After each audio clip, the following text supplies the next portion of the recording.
नमस्कार मित्रों, आजाद क्लासेस बस्ती के इस यूट्यूब चैनल में आपका स्वागत है। और हम लोग मैथमेटिक्स की क्लासों को आगे बढ़ाते हुए पिछला जो हमारा चैप्टर था वो हम लोग पढ़े थे वृत्त अर्थात सर्कल के बारे में, और अगला जो हमारा चैप्टर है वो है वास्तविक संख्याएं। अगर हम एनसीईआरटी के सिलेबस की बात करें तो ये चैप्टर फर्स्ट है, ठीक है। और काफ़ी चैप्टर्स हम लोग लगभग सॉल्व कर चुके हैं। यही एक चैप्टर बचा हुआ है बात करने के लिए, जो आपके मतलब सिलेबस में है 30% हटाने के बाद। इसके बाद एक चैप्टर आपको और बचेगा जो होगा रचनाएं, ठीक है।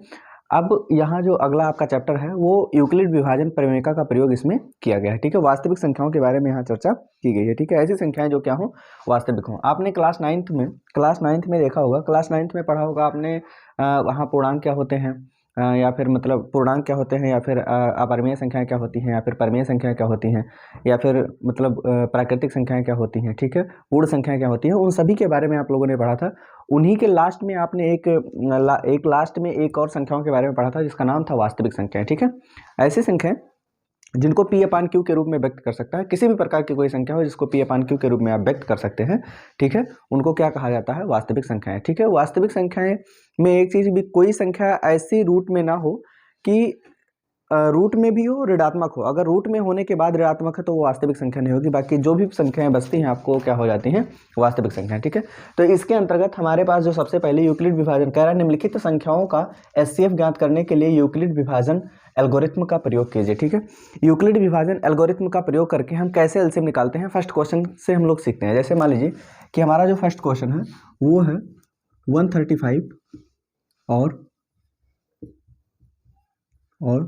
225, इसी का हमको एलसीएम निकालना है। इसी का हमको क्या निकालना है, एलसीएम निकालना है, वो भी किस विधि से, विभाजन एल्गोरिथम का प्रयोग करके।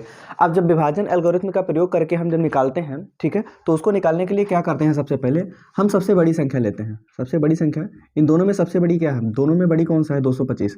हम 225 को छोटी वाली संख्या से भाग कर देते हैं। अब जैसे मान लीजिए कि अगर हम भाग करें 135 से भाग करें 225 में, तो 135 दूना 270, ज़्यादा हो जाएगा, एक वाले जाएंगे, तो ये हो जाएगा 135, 5 में से 5 घटाएंगे 0, और 12 में से 3 घटाएंगे, अगर 12 में से 3 घटाएंगे तो क्या बचेगा, 9। क्या बच गया, 90 आ गया।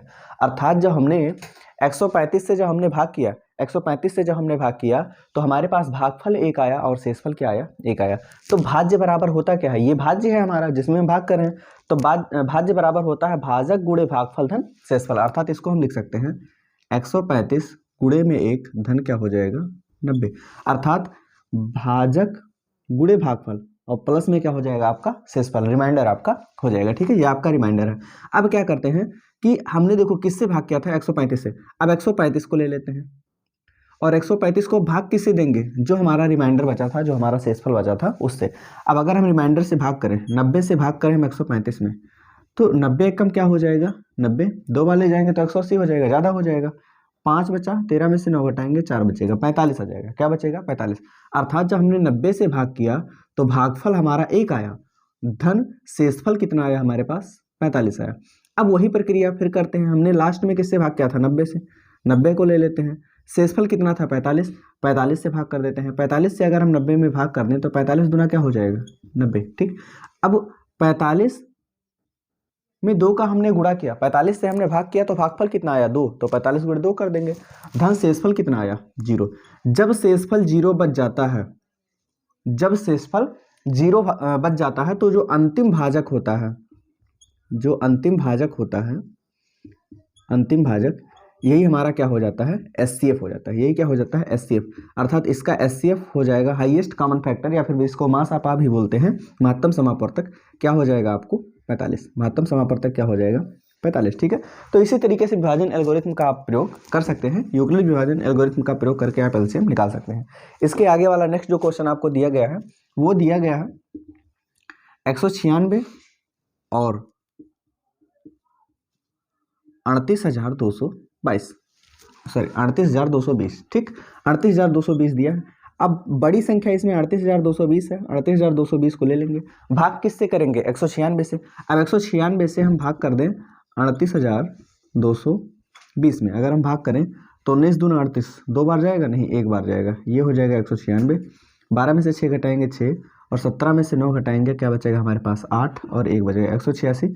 2 उतार लेंगे, ठीक है, 2 नोट कर लेंगे हम। कितनी बार जाएगा ये, 19 दूना 38, 19 तियां 57, ठीक है।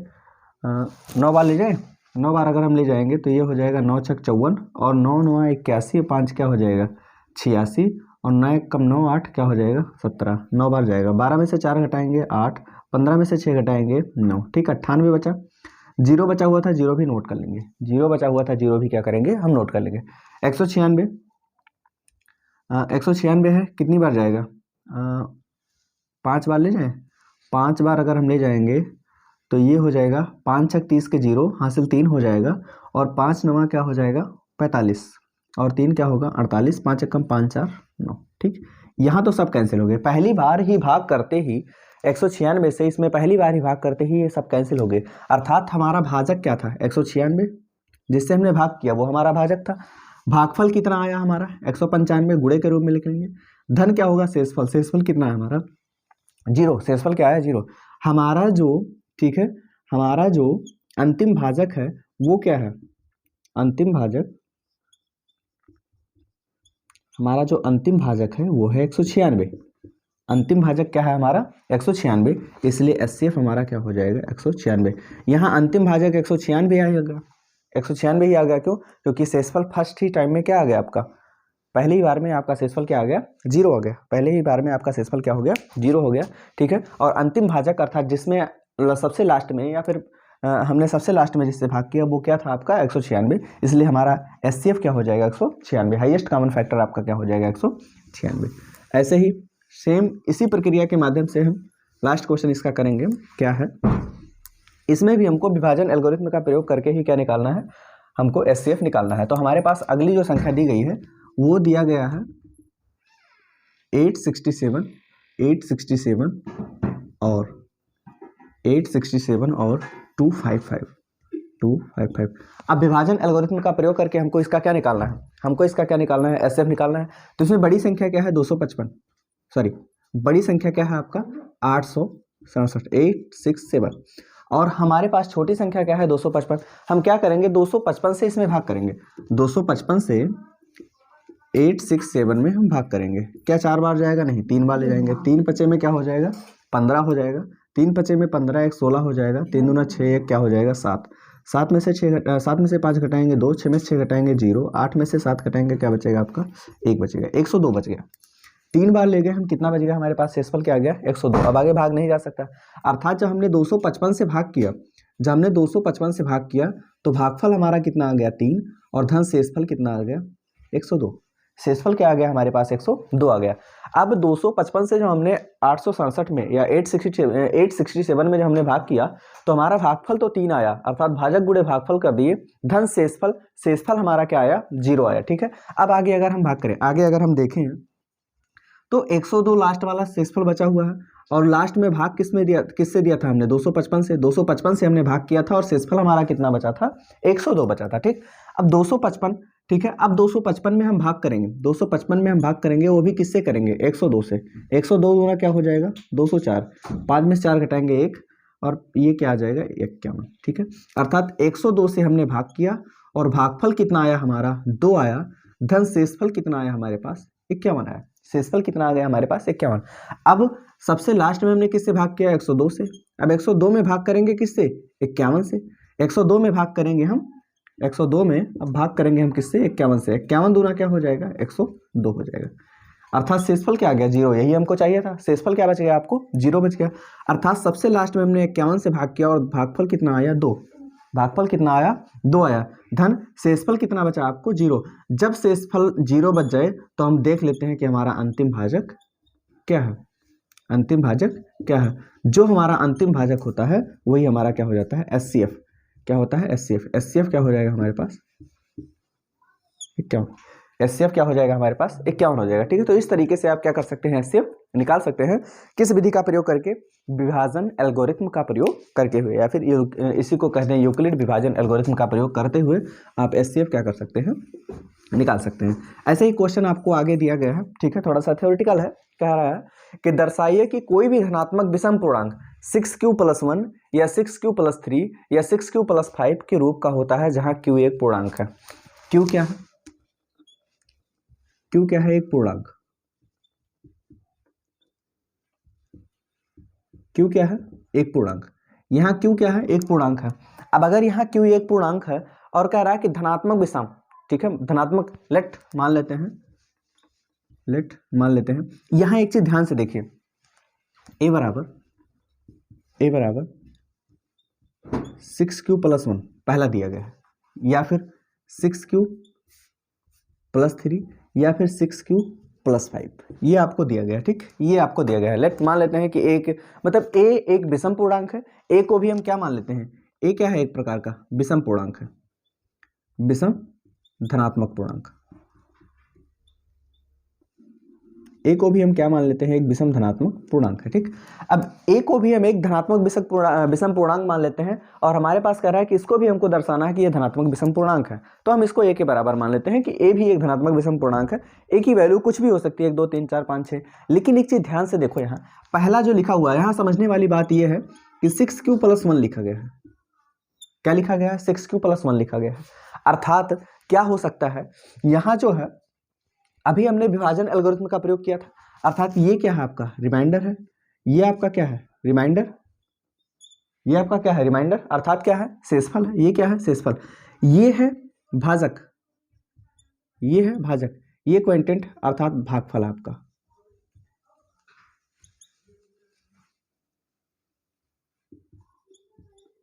ये क्या है, भागफल, अर्थात ये भाजक है और ये भागफल है, ये भाजक है और ये भागफल है, और ये क्या है, एक क्या है, शेषफल है। अब यहाँ एक चीज ध्यान से देखो, 6 से भाग करने पर, ठीक है, 6 से भाग करने पर क्यू तो क्यू विभाजित हो जा रहा है, क्यू क्या हो रहा है, विभाजित, ठीक है। अर्थात यहाँ 6q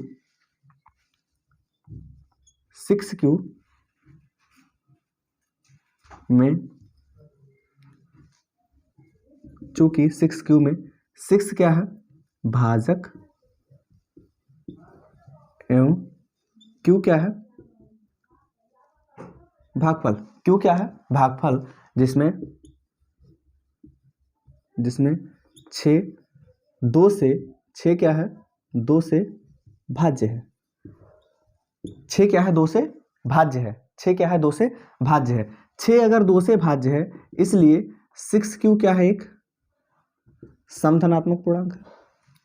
6q है क्या है, एक सम धनात्मक पूर्णांक है।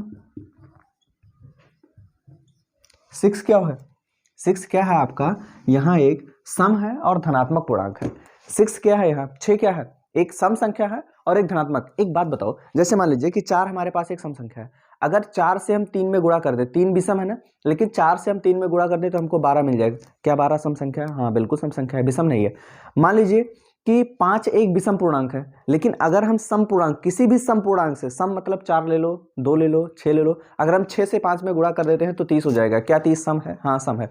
अर्थात कोई भी पूर्णांक हो, अगर उसमें किसी सम संख्या से गुणा कर देते हैं तो वो संख्या भी क्या हो जाती है, सम हो जाती है। वो संख्या भी क्या हो जाती है, सम हो जाती है। अर्थात 6 से अगर हम क्यू में गुणा कर दें, 6 से अगर हम क्यू में गुणा कर दें, 6 से अगर हम क्यू में गुणा कर रहे हैं, अर्थात क्या है कि 6 से क्यू में अगर हम गुणा कर दे रहे हैं तो जो भी भागफल मिलेगा वो 6 से भाज्य है। वो क्या है, 6 से भाज्य है। अगर 6 से भाज्य है तो वो एक सम संख्या होगी। 6 से कट जा रही है, 2 से कट रही है तो सम संख्या होगी कि नहीं होगी?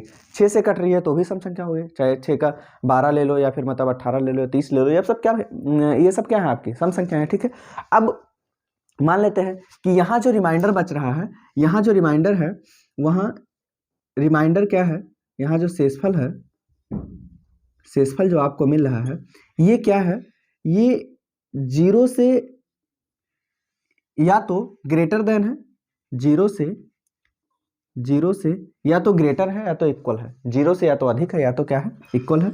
और उसके बाद फिर शेषफल जो है लेकिन लेस देन है 6 से, लेकिन लेस देन है 6 से, 6 से कम है। क्यों? जैसे मान लो कि अगर किसी संख्या में जैसे मान लीजिए कि हम ले लेते हैं, कई संख्याएं लेते हैं, जैसे मान लीजिए हमने 24 ले लिया, 22 ले लिया, 21 ले लिया, 23 ले लिया, 21 22 23 24 ले लिया, 25 ले लिया। इन सभी संख्याओं में अगर हम 5 से भाग कर दें, 5 से 24 में भाग करेंगे तो क्या बचेगा, शेषफल 4 बचेगा। 5 से 22 में भाग करेंगे तो 2 बचेगा। 5 से 21 में भाग करेंगे 1 बचेगा। 5 से 23 में भाग करेंगे 3 बचेगा। 5 से 25 में भाग करेंगे तो क्या बचेगा आपको, 0 बचेगा। अब यहाँ एक चीज देखिए कि अगर हम किसी संख्या 5 से भाग कर रहे हैं तो शेषफल आपका या तो 0 बचेगा, या तो 1, या फिर 2, या फिर 3, या तो 4। शेषफल 5 से अधिक नहीं हो सकता, 5 से बड़ा नहीं हो सकता। अर्थात अगर हम 6 से भाग कर रहे हैं तो शेषफल हमारा 6 से छोटा होगा और 0 के या तो इक्वल में आ जाएगा या तो 0 से बड़ा आ जाएगा, या तो 0 के इक्वल में आ जाएगा या तो 0 से क्या हो जाएगा, बड़ा हो जाएगा, या तो 0 से क्या हो जाएगा, बड़ा। ठीक है, अब यहाँ क्या है, इसलिए चूंकि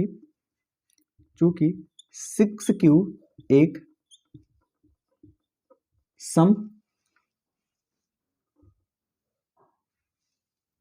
6q एक सम संख्या है या फिर सम पूर्णांक है। ठीक है, इसलिए एक सम संख्या है या फिर सम पूर्णांक है, इसलिए 6q + 2, 6q + 4, 6q + 6 नहीं ले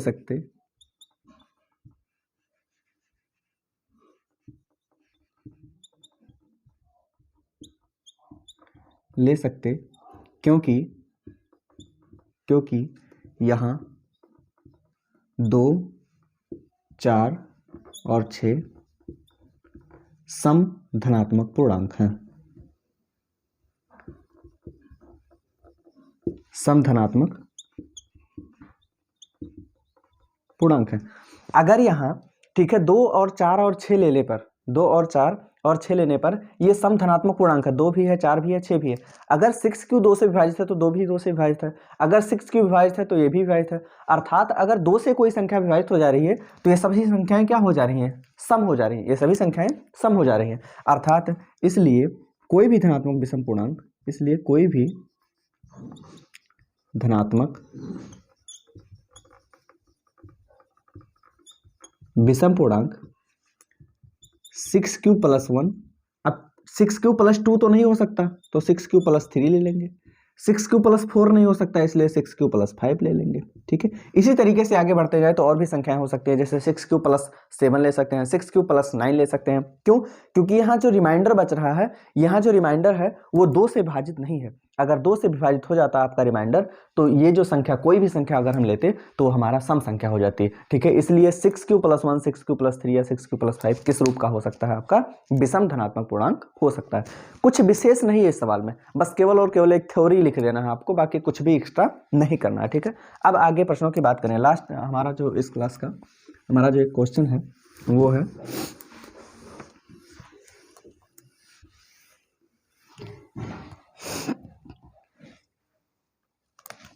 किसी परेड में 616 सदस्य वाली एक सेना की टुकड़ी को 32 सदस्यों वाले एक आर्मी बैंड के पीछे मार्च कराना है। दोनों समूहों को समान संख्या वाले स्तंभों में मार्च कराना है। उन स्तंभों की अधिकतम संख्या क्या है जिसमें वो मार्च कर सकते हैं। देखिए, 2 संख्याएं देकर उसमें पूछे अधिकतम, अधिकतम अगर पूछता है तो हम आसापा निकालते हैं या फिर एचसीएफ निकालते हैं, हाईएस्ट कॉमन फैक्टर। ठीक है, और अगर लासा अगर छोटी से छोटी या कम से कम कहता है तो वहाँ एलसीएम निकालते हैं। खैर, यहाँ हमको क्या निकालना है, एचसीएफ निकालना है। किसका किसका, 616 और क्या है 32, 616 और क्या है 32 सदस्यों वाली एक आर्मी बैंड। ठीक है, तो वह अधिकतम संख्या क्या हो सकती है, स्तंभों की अधिकतम संख्या क्या हो सकती है। तो हम क्या करेंगे, 616 को लेंगे और इसमें 32 से भाग कर देंगे। 32 से जब हम 616 में भाग करेंगे तो ये हो जाएगा 32 दूना 64, एक बार जाएगा 32, 11 में से 2 घटाएंगे तो क्या मिलेगा आपको, 9 बचेगा। ठीक, और यहाँ 11 में से 2 घटाएंगे 9 बचेगा, 5 में से 3 घटाएंगे 2, 29 हुआ 6। क्या यहाँ 9 बार जा सकता है, 9 बार ले जाएं, 9 दूना क्या हो जाएगा 18 और 9 त्रिक 27 से क्या हो जाएगा 28। 16 में से 8 घटाएंगे क्या बचेगा आपका 8, क्या बचा 8। अब यहाँ 32 से जब हमने भाग किया तो हमारा भागफल कितना आया 19, धन शेषफल कितना आया 8, शेषफल कितना आया 8। अब लास्ट में, सबसे लास्ट में जिससे हमने भाग किया था, अब उसमें भाग करेंगे किससे, रिमाइंडर से, शेषफल से भाग करेंगे। अब अगर 8 से हम भाग करेंगे 32 में तो 8 चौक क्या हो जाएगा 32, अर्थात शेषफल क्या हो गया 0। सबसे लास्ट में हमने 8 से भाग किया, 4 बार गया और शेषफल कितना बचा 0। अंतिम भाजक का हमारा 8 है, इसलिए एचसीएफ बराबर क्या होगा, एचसीएफ बराबर क्या हो जाएगा 8, एचसीएफ बराबर क्या हो जाएगा 8। और पूछा क्या है, ठीक है, स्तंभों की अधिकतम संख्या, इसलिए स्तंभों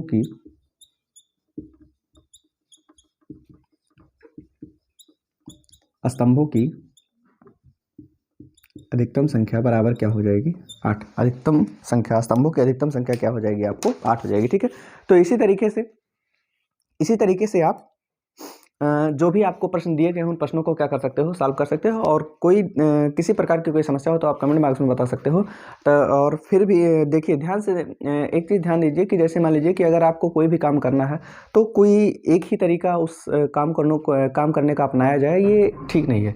उसके कई सारे तरीके हो सकते हैं, कई सारे तरीके हो सकते हैं। और अपने सफ़र को आपको जारी रखना है। इसी सफ़र के बारे में मैं कहना चाहूँगा कि आँखों में जुनून और दिल में चिंगारी रखो। आँखों में जुनून और दिल में चिंगारी रखो। जिंदा रहना है तो तरकीबें बहुत सारी रखो। राह में पड़े पत्थर की कोई बात नहीं, राह में पड़े पत्थर की कोई बात नहीं, राह में पड़े पत्थर की कोई बात नहीं। और फिर से कहना चाहूँगा कि आँखों में जुनून और दिल में चिंगारी रखो। जिंदा रहना है तो तरकीबें बहुत सारी रखो। राह में पड़े पत्थर की कोई बात नहीं।